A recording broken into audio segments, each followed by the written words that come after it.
Things just took a major turn for Kodai Senga and not for the better. Our guy was having such a good season, Cy Young-like season, leading the National League in ERA, and he just got injured just over an inning ago in today's game against the Washington Nationals. We'll go over the injury as well as some injury updates to some other starting pitchers only on Mets Digest. I'm your host today, Mike Duda, and as always, I like to start off with some statistics. And today's stat is that 73.6% of you that watch these videos are not subscribed. So please do me a favor, do us a favor here at Mets Digest, and hit that free subscribe button. That way we can bring content to you about the amazing. So without further ado, let's go ahead and let's talk Kodai Senga because this is unfortunate. Top of the sixth, Mets were up 4-0, nobody on, 1 out. CJ Abrams hit a ground ball to the right side. It was a two-hopper that Pete Alonso played on his backhand. And Abrams was only halfway to the bag. It wasn't like he was flying down the bag. Alonso had a lot of time, but we've seen the struggle defensively with Pete Alonso. As great as he's been offensively all season, he has struggled sometimes on the defensive end, particularly when it comes to throwing the ball to first base.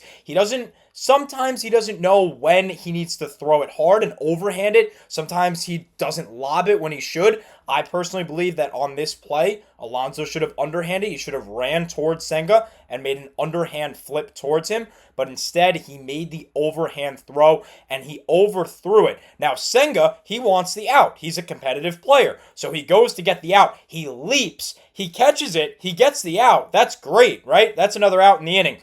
But he landed awkwardly on the back of the base, almost like a ballerina, and he immediately began to grab that right hamstring. He hopped once in pain, then tumbled, rolled over twice, and got almost into a downward dog position that you see on your screen now. He was on his hands and his knees, and then maybe 10, 15 seconds later, the trainers came out. His translator also came out. Gary Cohen on the broadcast, he said he hopes it's just a cramp, but Ron Darling noted how awkward that landing was. He says that that landing could have triggered the cramp or the injury, and the poor landing also doesn't help. Normally, though, on a play like this, according to Ron Darling, you usually see an ankle injury. So the fact that it's a hamstring could be a good sign. It could be a sign that it might just be a cramp for Kodai Senga. But Gary Cohen says that it came from the extra stretch to get to the back of the base. Because Senga was running. He was running towards first base to cover it as Alonso was fielding the ball and throwing it. And he caught it in the air, and just the way that he was running towards the ball, the way he landed, he had to go back to the base, so he landed, and then he needed that foot to come back to make sure he stepped on the base for the out, and that's where Gary Cohen believed things got dicey, and that's where the injury happened.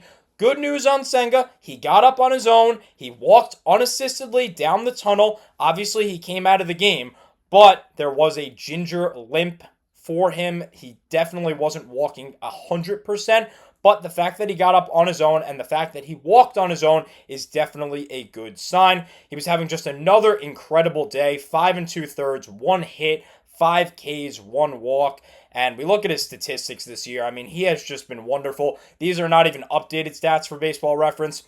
He still leads the National League in ERA with a 147. He's 6-3. 118 whip in 73 2/3 innings pitched, and this is definitely a devastating injury for the New York Mets if it's a long-term injury because of how good Senga has been and because of how reliant this Mets team has been on their starting pitching. The reason why they're the best team in baseball record-wise right now is because of their pitching. It's not really because of their offense. Their offense has been good at times. Now it's starting to heat up, but for the entirety of March, April, and a good portion of May, maybe even all of May, the starting pitching particularly and the pitching overall is the reason why the Mets have been so good. So the fact that their ace, their number one, just went down is not good, especially after we celebrated last night. Last night was awesome. David Peterson just threw his first career complete game shutout.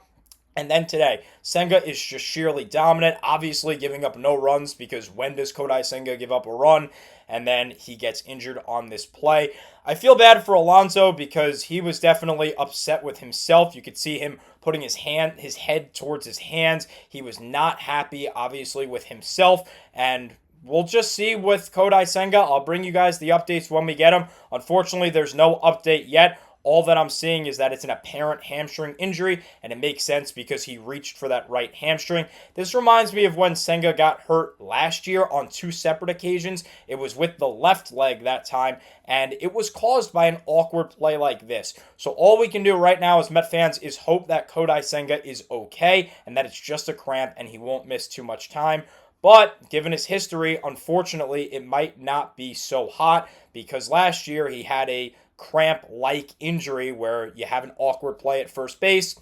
He ended up getting hurt on two separate occasions. That's why in 2024, as you see it, he barely pitched. He started one game and pitched in one game, 5 1/3 total innings. And that was a game in the middle of the summer in which he got hurt because he made one of these plays toward first base. He came off an injury to begin the year, and then he had one of these awkward plays, hurt his calf, and then he was done for basically the rest of the season. Pitched in the postseason, but he wasn't the Kodai Senga we all know and love. And he came back with a vengeance this year. He looked so good this year, like his 2023 All-Star, Cy Young-ish, and Rookie of the Year-ish like self. And by ish, I mean the fact that he received votes in both of those categories. And if it wasn't for Corbin Carroll just being sheerly dominant in 2023, Senga most certainly would have won the Rookie of the Year that year. But because of Carroll, he didn't. Regardless, the stats speak for themselves. This is a bad injury for the Mets if it is long-term. So again, let's just hope that it was just a cramp.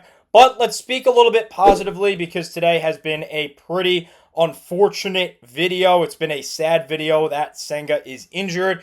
We got updates on Frankie Montas and on Sean Manaea, both of them starting pitchers, both of them good starting pitchers that can certainly help if Senga is indeed hurt. We'll start with Tom Hanslin of SNY. He said, quote, "The Mets aren't ready to add the veteran right-hander due to a lat strain injury to their active roster just yet." This is in terms of Frankie Montas. He said he's scheduled to pitch for AAA Syracuse on Friday in what will be the 5th start of his rehab assignment. It may not be Montas' final rehab appearance either. Mendoza said they could utilize the entire 30-day rehab window to build up his workload even further.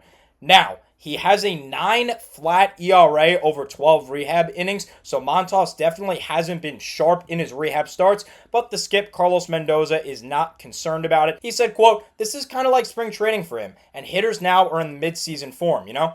It's hard to put too much into it where you're not game planning and just going out there. I think we've got to do a better job of that, preparing him and giving him a little bit of an idea. But as far as the results and all that, we're not too concerned right now." Now, we have an update as well on Sean Manaea. Sean Manaea will make his next rehab start tomorrow with High A Brooklyn. In his first start with the Cyclones, he pitched 2 2/3 scoreless innings, 1 hit, 1 walk, 1 hit batsman, 4 Ks on 46 pitches, 31 strikes. So, Manaea definitely looking really good down there in the minor leagues. That would give the Mets another lefty in their rotation to pair with David Peterson, which would be awesome. But right now, especially if Senga is out long term, we just need veteran pitchers who know how to get the job done and can uphold this sheerly dominant starting pitching rotation. Now, an update on the Mets game right now. They are up 4-0 in the bottom of the 8th. So it looks like hopefully the Mets will indeed hold on for a series sweep of the Nationals, make it a 6-game win streak.